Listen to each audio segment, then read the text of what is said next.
We have a great subject, a healthy mind, a healthy life. This covers all the area of human existence, really. There is but one life. You're living in the midst of one life, too. And that life within you is forever. But what are you doing with that life within you, that power within you? We're all aware, I'm sure, that a healthy mind demands a healthy body. A healthy mind is a balanced mind, well integrated with values. A mind that has respect for itself. A mind that permits you to rest well at night. A mind that causes you to meet the daily challenges with faith, optimism. Above all, it is a mind that causes you to love life itself and know that you're a part of it.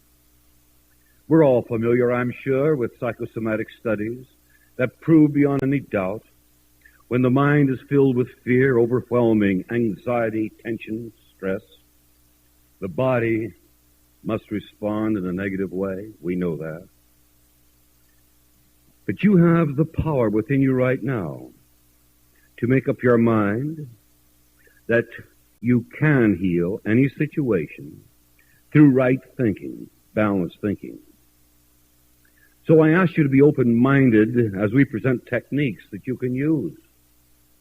Affirmative techniques that you are willing to practice and truly seek a greater understanding of, accompanied by a great expectancy for what these techniques can do for you. Remember, a state of expectancy is your greatest asset.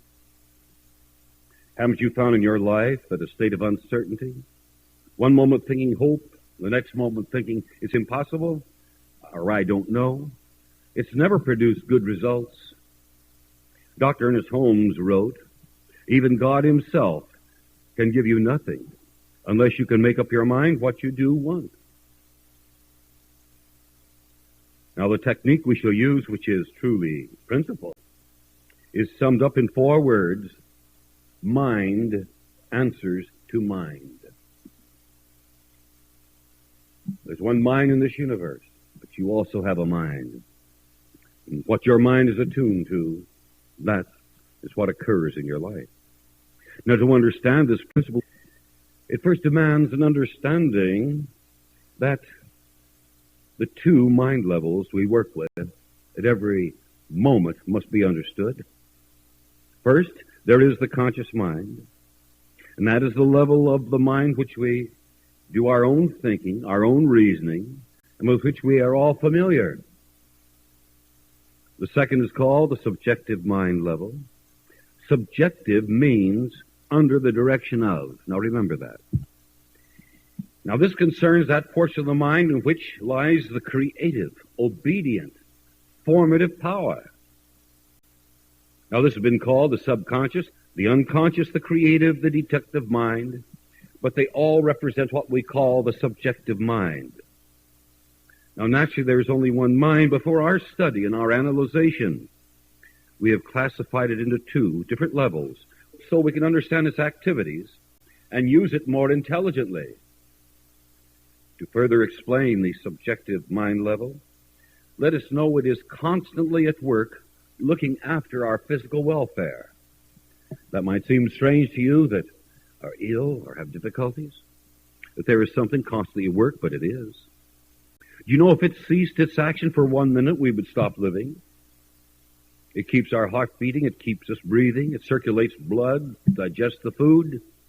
It does everything else which keeps this wonderful, intricate machinery of the body in operation. Now, it is far wiser than any doctor or scientist in the world, too. While our conscious mind is asleep at night, the subjective mind never sleeps. You see, while we sleep, it takes care of our physical needs and puts us in good condition for the next day, which is a miracle in itself.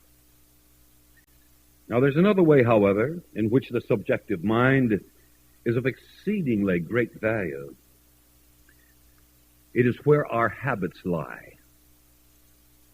Now, a habit is only something we have done with careful attention and conscious effort. In other words, When you first learned to drive a car, there was concern, wasn't there? Sometimes there was confusion between the brake pedal and the acceleration. It was difficult to back the car up. But after many lessons and through experience, it became a habit.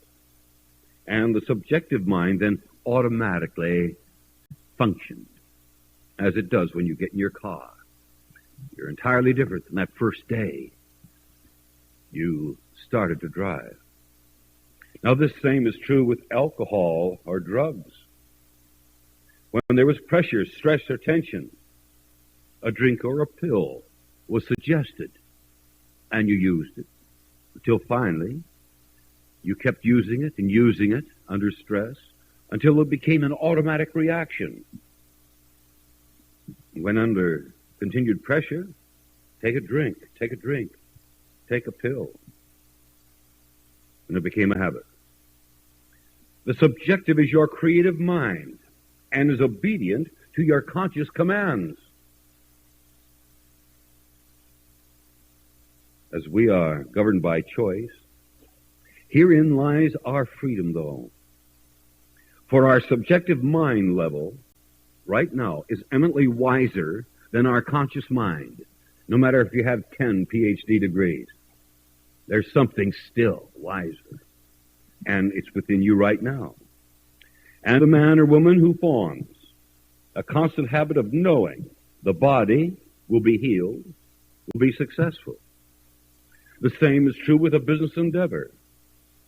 To the person who has never found their place in life, but now believes the place will be found, will find it, due to the wisdom of this soul power within us. Now, the subjective mind accepts any habit we wish to form.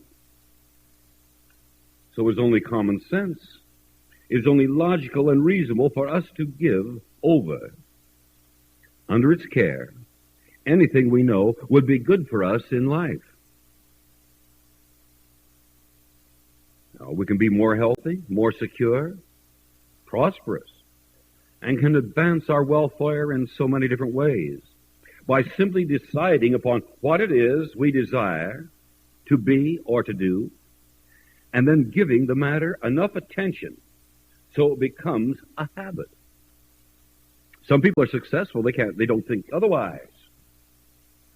And I know people that are healthy in their 80s and their 90s. They never think of illness. They have a habit of health.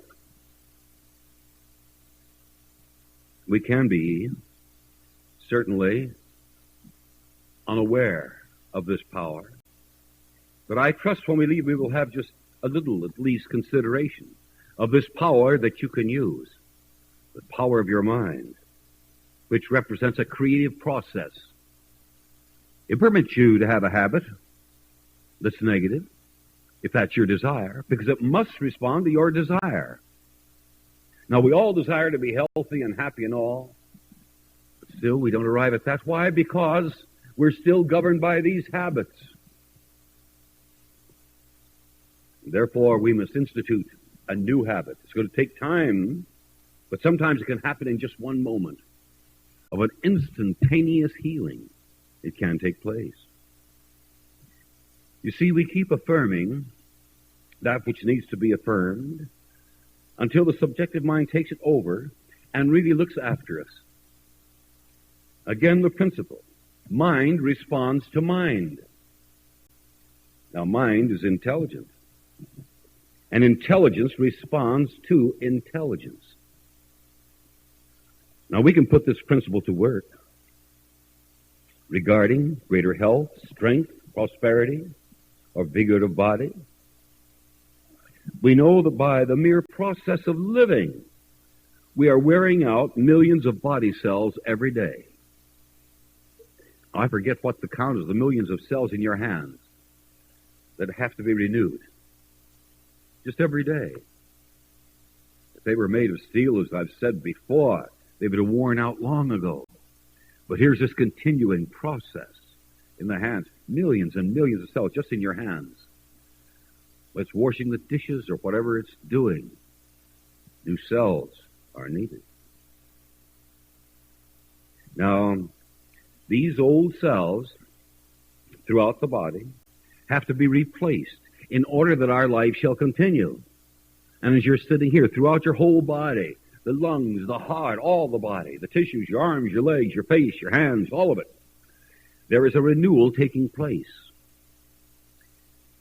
so that you can continue in this business of living. Now, as these millions of baby cells, shall we call them, come to birth within our bodies, they immediately take on the kind of atmosphere into which they have been born. This is so important to you, important to your body, mind. That's why the person says, I'm sick, I'm not going to get well. Think, here's these cells being there. That's the atmosphere. Remember, if we can have a wholesome, normal, happy, optimistic attitude,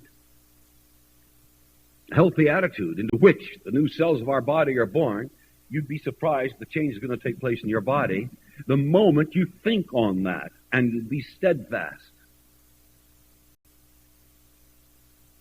Now, I know many people are very apprehensive about life and their bodies, frightened. Anxiety is there. We become weak and sick. This mental atmosphere, you see, is the sum total of the way we are really thinking and allowing. We are permitting ourselves to feel that way in a negative way. And therefore, since the subjective consciousness is a directive power of this mind of ours, it directs us to feel worse, and down we go. Now, it may be more than just a psychosomatic feeling. We can be really, really ill. And if it's so, it is very necessary that we give this exact moment now a set of new cells.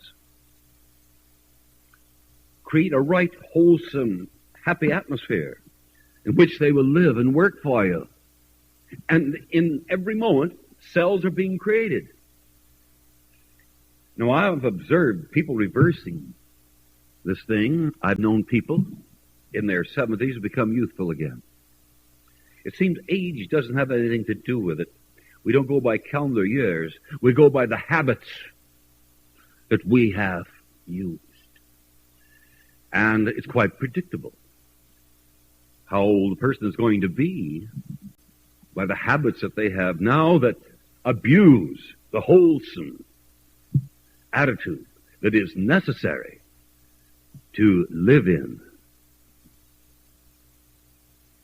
I feel if we can maintain the right mental atmosphere, but just think of it.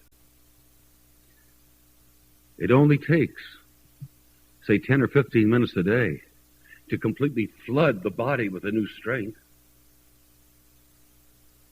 to put the body in a proper environment, and to feel the essence of that environment throughout the day. You're going to find changes taking place within the eyes, ears, all. You see, you have the right today, right now, to use the mightiest power on earth. But you must first understand this principle. The conscious, deep beliefs which we have formed the habit of holding, that have been accepted by the subjective mind level as that which we desire, brings forth results. May I ask, what are the results of your life? How healthy, how happy are you? Because of this principle and our understanding of it, we can keep ourselves well and happy. If something is going wrong, we know what to do. Think right now. I'm going to think right about my body, and I'm going to be grateful for this continual renewing process that exists in my body. Many men, many women will fear certain conditions at a certain age. Many of us will be governed by certain things that we see on television that will do this and do that. They will tell us, look out for this, and we feel ourselves all over. Yes, I have a little bit of that too. And we start feeling a habit. I wonder, well, I'm not going to go to the doctor because he'd tell me something that I don't want to hear. You see, we live in a state of complexity. We live in a state of mind that sometimes is confused because it's an up and down mind where we have to be steadfast and be self-directive of the power that I speak of. You're directing a power within, yes. You have the right to be mad and be hateful and be fraught with anxiety and stress if you want to, or you can release it and say, this is a new moment in my life. You know, so many of us feel that actually we're separated from prosperity, and we can prove it.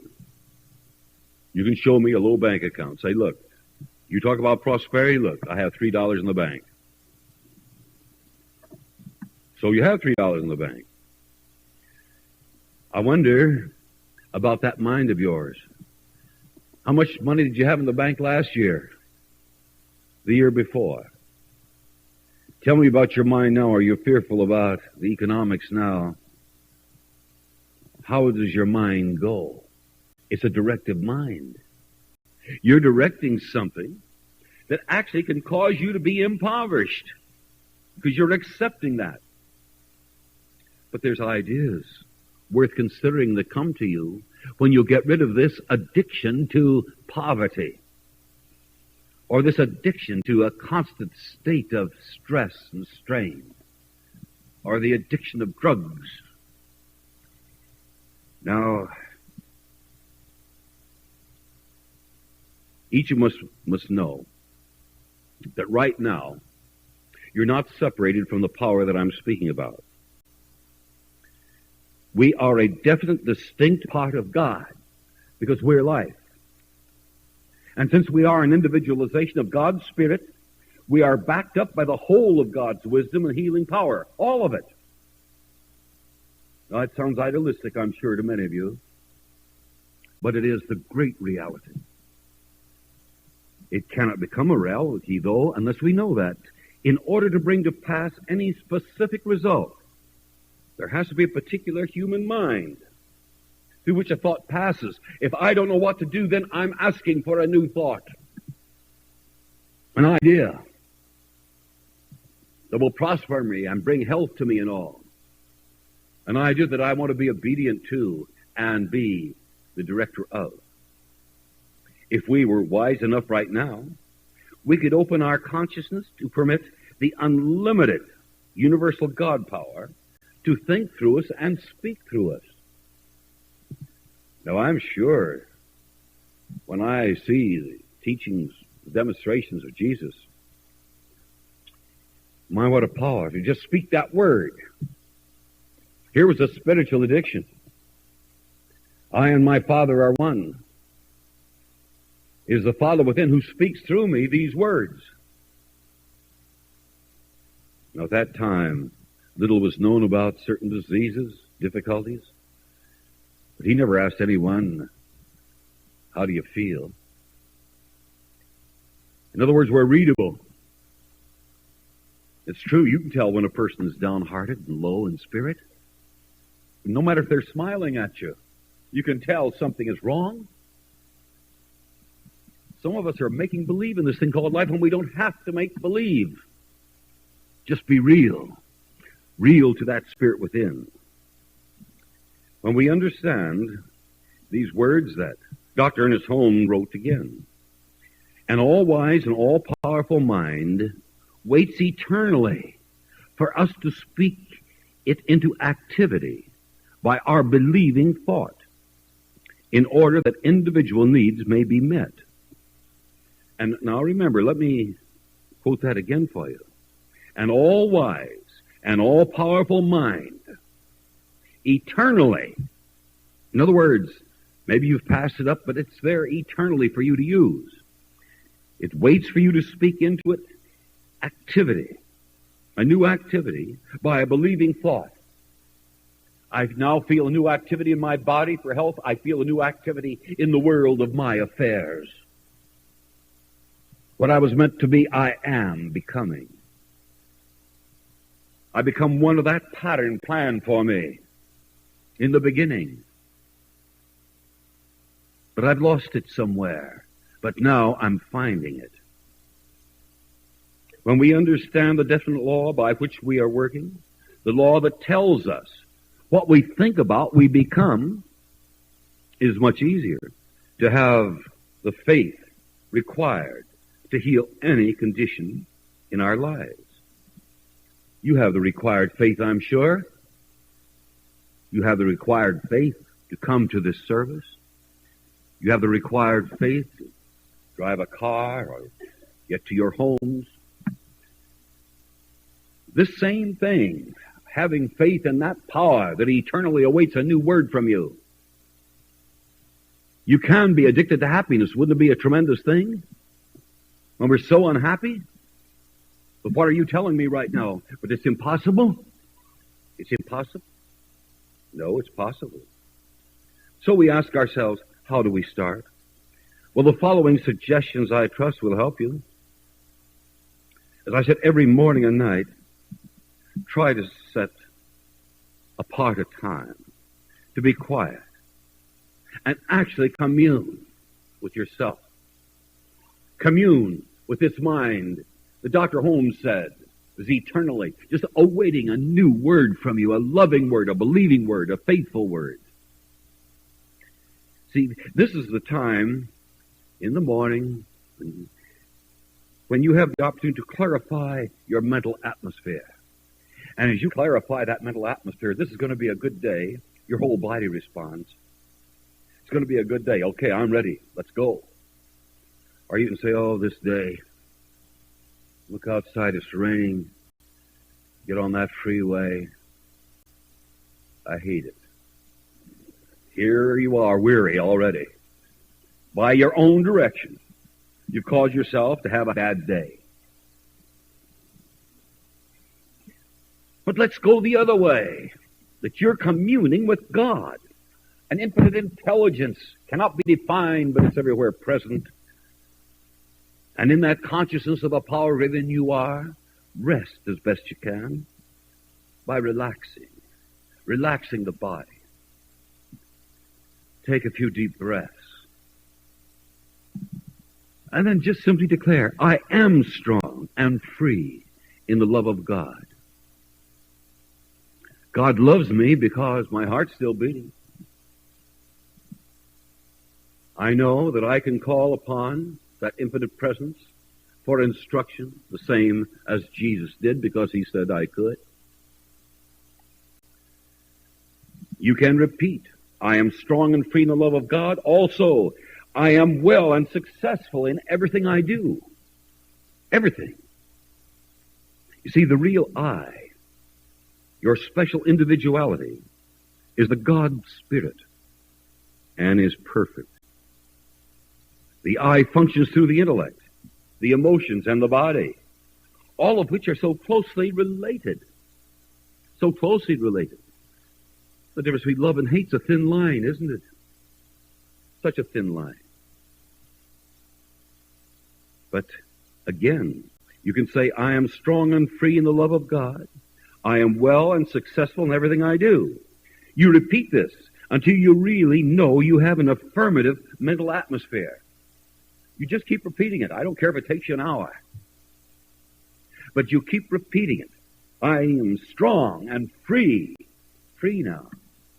Free from that which has held me in bondage. I'm well and successful in everything I do. Now you're creating a mental atmosphere which is a wonderful tonic. There's no pill that can do it for you. Next, give thanks for what blessings you have. Know you are now being as good to your mind and body as you are to your car. Now, that's an interesting analogy, but nevertheless it's true. You would not start on a long trip in your car without having it carefully serviced, I'm sure. Why start out on your day's work without getting yourself serviced, physically, emotionally, mentally, spiritually? Especially if it can be done in just a few minutes, and it can. Those precious minutes.